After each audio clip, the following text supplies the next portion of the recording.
Hey everyone, Dan with Mac Rumors, and today Apple held its second iPhone event at the Steve Jobs Theater at Apple Park to announce its new products. Here's everything Apple announced today at the event.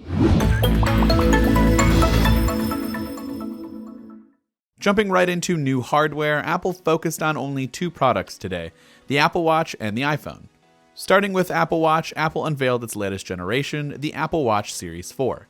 Now, the Apple Watch Series 4 will be available in two sizes, 40mm and 44mm, a step up from the 38mm and 42mm options of previous models. It also has a thinner body and comes with a number of next-generation medical heart detection features approved by the FDA.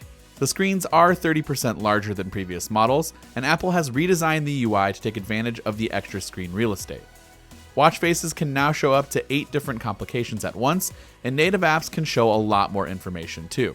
As far as the overall design goes, the rounded corners and increased display definitely makes the Apple Watch a bit more eye-catching. Series 4 also introduces new heart detection features, made possible via a new electrical heart sensor, including the ability to perform electrocardiogram readings right out of the box, as well as detect low heart rhythm with background detection and low heart rate monitoring to detect very low blood flow from the heart.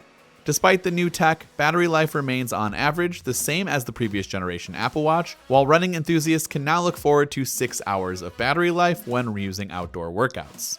Running everything on the inside is Apple's new 64-bit dual-core S4 processor, which will pave way for 2 times faster performance over previous models and offers a faster accelerometer and gyroscope technologies.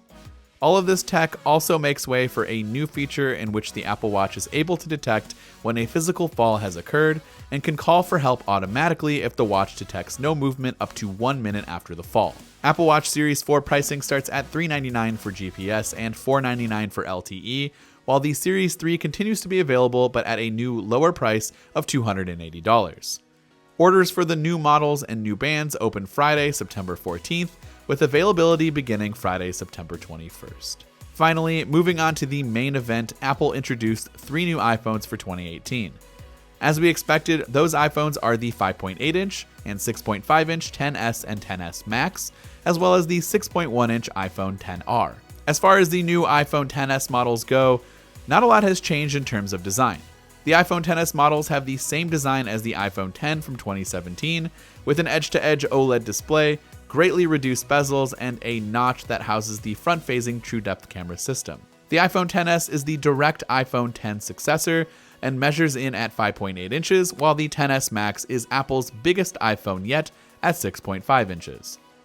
Both models come in silver, space gray, and gold, and both models are now IP68 certified with water resistance of up to 2 meters for 30 minutes.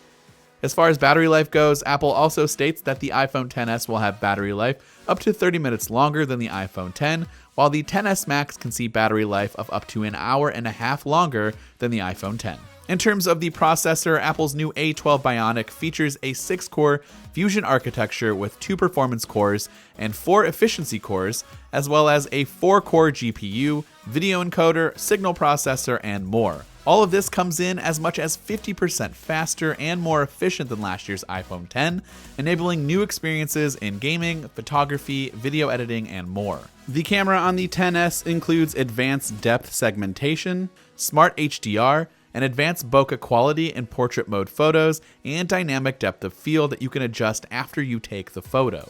As mentioned earlier, Apple also announced the iPhone XR, and although there are plenty of differences between the XS and XR, there's also a lot of the same features. For size perspective, the iPhone XR has a bigger display than the iPhone 8 Plus, but a smaller overall body.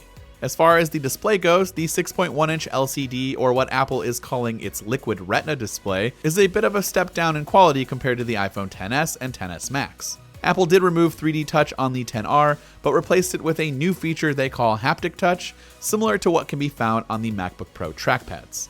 The camera on the back is also a pretty big difference compared to the other two models, considering that the XR only has a single camera system, but it's still capable of taking some incredible pictures, as Apple showed during the event, thanks to a more advanced camera system that can even take portrait photos using only a single lens. As far as everything else goes, the XR will still offer the same A12 Bionic chip, Qi wireless charging, an aluminum frame over the stainless steel option in the XS, a similar screen-to-body ratio, true depth camera system with Face ID, and various color options, making the iPhone XR very intriguing.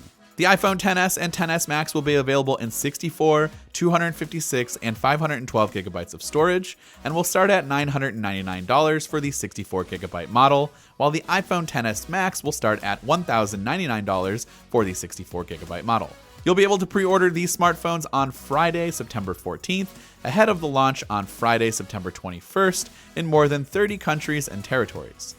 The iPhone XR will be available in 64, 128, and 256 gigabytes, starting at $749 for the 64 gigabyte model. Pre-orders will open up a bit later for the XR, starting on October 19th, and will be released the following week on October 26th. So let us know what you think of the Apple event, and if you're planning on picking up the Apple Watch or any of the iPhone models announced today, let us know which one in the comments section down below. This has been Dan with Mac Rumors. Thanks for watching, and I will see you in the next one.